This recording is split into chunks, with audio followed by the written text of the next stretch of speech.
Hello, and welcome to the third episode of my podcast entitled Suboxone Out the Monster. Again, I'm your host, Don Horner, or Dr. Don. The purpose of this podcast is to convince you to stop opioids and transition to Suboxone.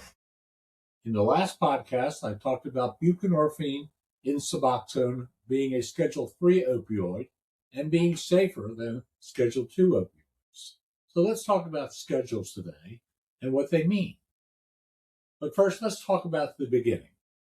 In 1970, the United States Congress created the Controlled Substance Act, which outlines Schedule 1 through 5 controlled drugs based on a drug's accepted medical use and dependence liability.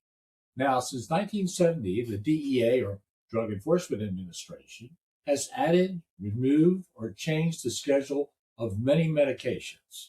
So here we go. 1, 2, 3, 4, 5. Let me describe each one. Schedule 1 drugs have no accepted medical use and high potential for abuse. In other words, these drugs ain't good for nothing. You might get hooked on them, and yep, you might die. Examples of Schedule 1 drugs include heroin, LSD, ecstasy, and peyote.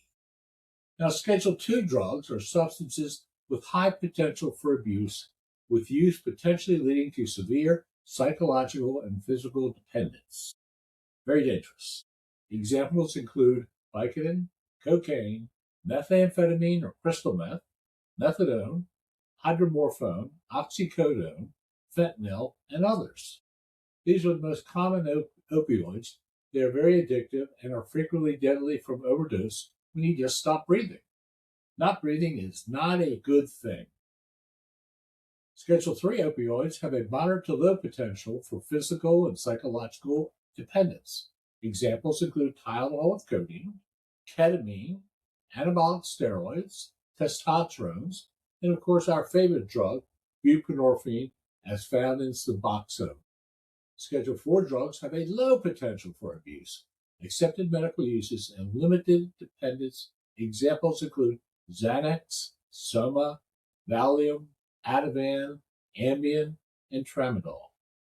Now, Schedule 5 drugs have an even lower potential for abuse than Schedule 4 drugs. Schedule 5 drugs are used mostly to treat diarrhea, coughing, and pain. Examples include Lomotil for diarrhea, Robitussin for cough, and Lyrica for nerve pain. 1 being the most dangerous and 5 being the least dangerous of these drugs. But let's focus on Schedule 2 and 3. Now, opioids are not dangerous to any organ in the body, as opposed to Tylenol, which we think of as a very benign medication. The fact is, if you take enough Tylenol, you'll go into liver failure and you will die. Nobody can save you. Schedule 2 drugs are the bad boys. Fentanyl, hydrocodone, methadone, morphine, oxycodone, and others. These are what I refer to as the people's choice, the favorites. If you take enough of them, you overdose, stop breathing, and you die. Again, buprenorphine is a Schedule 3 opioid, and this is the opioid found in Suboxone. Buprenorphine is a partial opioid agonist. It has a ceiling effect on respiratory depression, so you are much less likely to stop breathing and die. So there you have it. 1, 2, 3, 4, and 5. It's just that all drugs are bad. It's just that some drugs are worse than others. Many years ago, there was a public service announcement by the U.S. government on TV. I think it was during the war on drugs during the Ronald Reagan presidency. It pictured a raw egg next to an egg frying in a skillet. The announcement was, "This is your brain. This is your brain on drugs."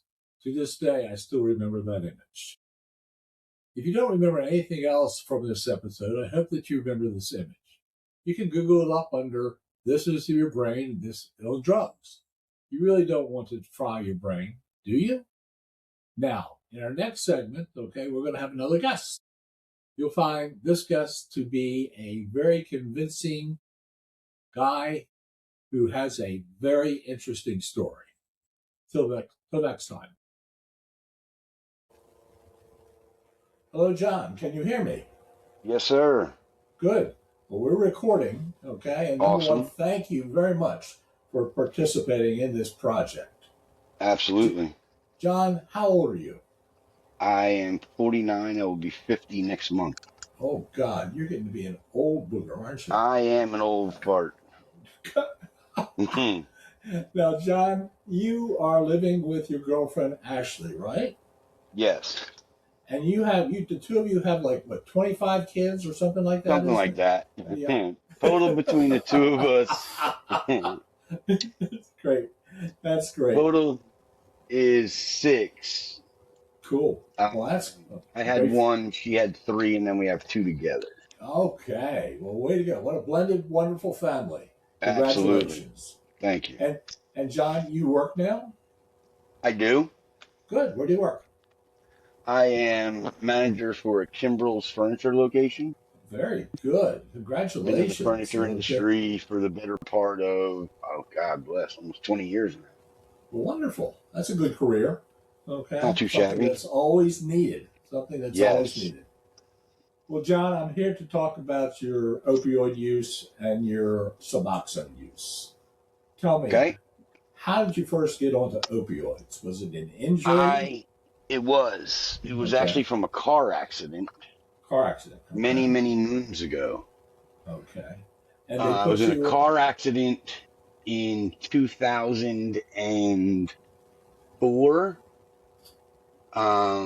which required shoulder surgery.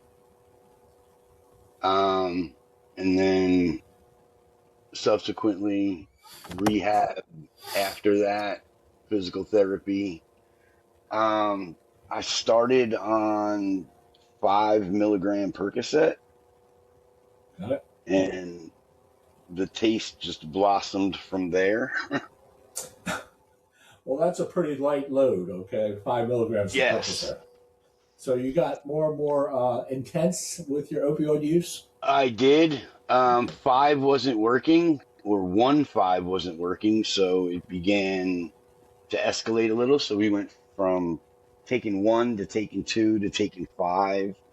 Oh, And boy. then when the prescription ran out, the scramble was on. Um, opioids mate opioids are a funny beast. They work kind of in reverse with me. A lot of opioid users, it's more of a downer. For me, it did the exact opposite. Hmm. um, it turned me into a machine almost. Really? So it did not make you high? Uh, it's not that it made me high, it made me numb. No. Okay. And the itchy nose, I don't know how familiar you are with opioid use, but when your nose starts to itch, you know it's working. And once my nose would start to itch, um, I guess it almost became euphoric, Got it. um, and comfortably numb. So you were on Percocet, just a bunch of them. Is that right? I started on Percocet. I started with Percocets, and then it was Vicodins, and then it was um, Oxy and Roxy and Dilaudid and anything I could get my hands on.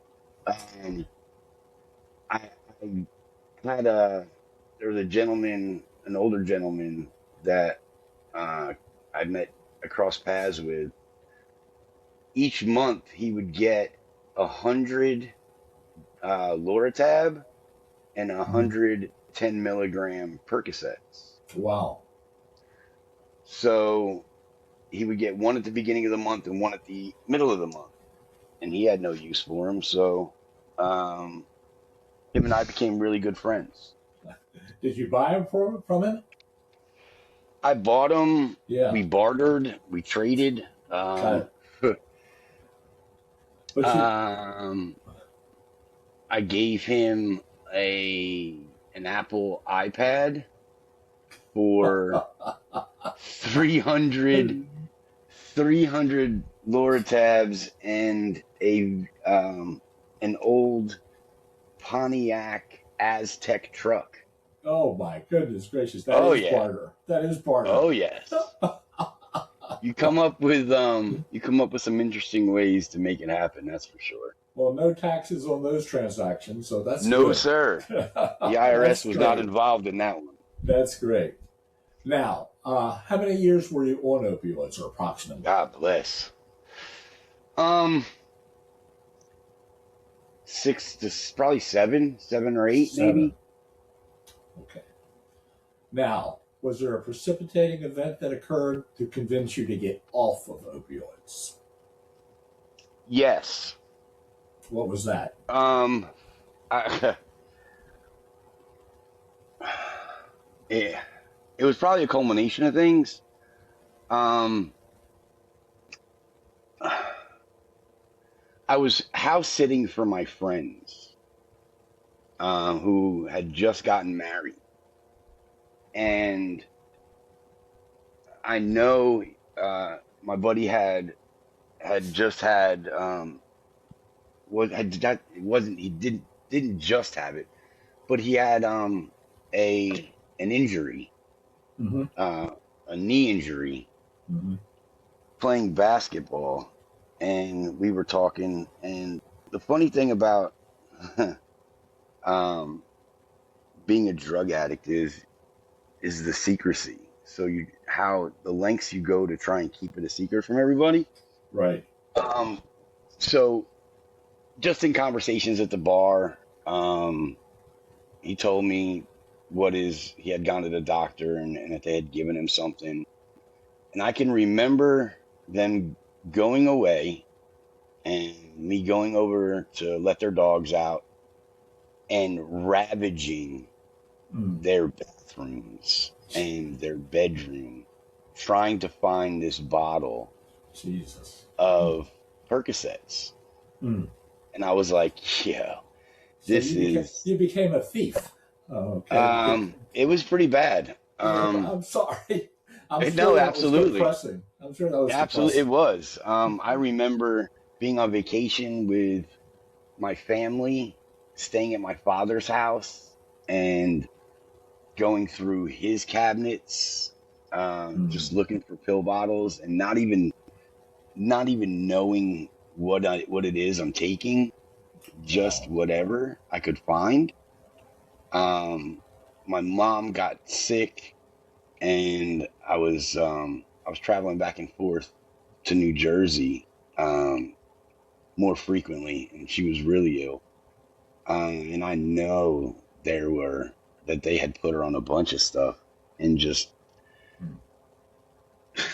she was incapacitated and in and out of the hospital, and I'm just rummaging through her medicine cabinet, God, John. and it was it had gotten to be too much. It was too That's much. that's no way to live, is it? Absolutely not. It was So, brutal. so what happened? You said you just got off of that stuff, and did you transition right to Suboxone? So I started to do some research, Good. on uh, detoxing, on rehab facilities, whatever I could do, because I had experienced withdrawal, and it is brutal. Yes. Um, Being dope sick is ridiculous. It's the worst Yeah. thing ever. And I'm no saint. I mean, I had experiment. I had done drugs previously, but it was it, it was always something I had thought I had control over until I got dope sick. And getting sick on opioids and pawning whatever you had of value to try and hook up with people that you knew that could get pills, and having Mm. friends go out on excursions just trying to come back with something to take Mm. the edge off. Suboxone was brand new, Mm-hmm. and there weren't many doctors that were prescribing it. the process was infant in its inception, but I had found a doctor in Charlotte, Dr. Fee Win. I'll never forget him. Cool. But there was this clinic on Albemarle Road. And it was, when you think of when you think of like dope clinics and you think of like it was, this was it. And Wow. I said, I got to do what I got to do. Now, did you go into withdrawal before you started your Suboxone? Absolutely. Yeah. Absolutely. I can remember the older gentleman that I can remember calling him from the car, begging him, being in tears because I was sick Yeah. and I couldn't get an appointment yet because they weren't. He worked a very limited schedule, and there were probably 3 or 4 doctors in the clinic that were working there, but he was the only one that was had taken the classes or the course or whatever and was Suboxone certified. And I can remember calling him crying, I need your help one last time. And he was like, I don't have much. I was like, anything. And I can remember driving an hour and a half to his house Mm. to get enough to get me, because my appointment wasn't going to be for a couple of days. And trying to ration that out just to keep just from not being sick until I could see and start this whole thing. It was pretty intense. Wow. That's a dramatic story. Okay. Now, once you started on your Suboxone, did it work immediately or did it take time? Yes, yes, but at that time, and at that time there was no um there was no regiment. There was no there hadn't been much study on it. There hadn't been many trials on it. I was prescribed 240 8 milligrams a month. I was Oh, taking God. Yes. I was taking 32 milligrams. A Yeah, day. it was For a kind of day. like Yeah. it was it was kind of hit and miss. It was trial and error, and to see uh, just kind of what was going to work, how it was going to work. Um, there wasn't any, and I mean, I've been on it now, God bless, since the beginning. So what is that, 16, 17 years? Yes. And Um, you've probably been with me for about 10 years now, haven't you? it's been something like that. Yeah. It's been Wow. yeah, to 2017, so 9 years. Because I started seeing you when I built this house in South Carolina. So Cool. yeah, Cool. Well, I mean, withdrawal symptoms, you feel like you're going to die. Now, nobody dies from withdrawal. Okay. Thank God. But you feel like you're going to die. And the magic of Suboxone, okay, is that it works. And it works very 100%. dramatically. Now, John, what is your life like now compared to when you were scrounging for When I drugs? compared to when I was a junkie, Yeah. Yeah. Well, I wouldn't use it, that word, John. You're my I friend. will, I will, Yeah. because and that's how when I talk to my kids about this, and I'm very open about my past, because I want them to understand just how painful and degrading addiction can be. Mhm. And you never want them to follow in your footsteps when it comes to the terrible Right. stuff you've ever done. So I'm very open with them about it. So So now, they are well aware of Suboxone. They are well aware of good. my regiment in the morning. Um, I take all my meds to get my day started. But to me, it's become a part of my life that without it would be probably unbearable. Yep. Absolutely. It I can understand that. Well, it's God no bless if you. nothing, Okay. it probably Because does more for the mental anguish than it does the physical. physical. Because the Well, physical withdrawal or the physical addiction, the worst part of being an addict is the torment your mind goes through and the things that your brain does for you to get for it not to feel sick. So Suboxone has eliminated that. I wonderful. know I'll wake up, I'll do what I have to do. I get in the shower, I get dressed, and it's to me it's my insulin as if I was a diabetic. You live your life, and that's a Absolutely. wonderful thing. Okay. And Suboxone is addictive, no question about it. Okay. 100%. If you didn't have it, you would go through withdrawal. But the advantage is you're not going to die. Exactly. You're It not feels going to like it at die. times. Yep. You're not going to It die. feels like it. John, I tell you, this has been very inspirational. You're a brave, very brave person, John, and I wish you all the blessings in the world. Thank you again.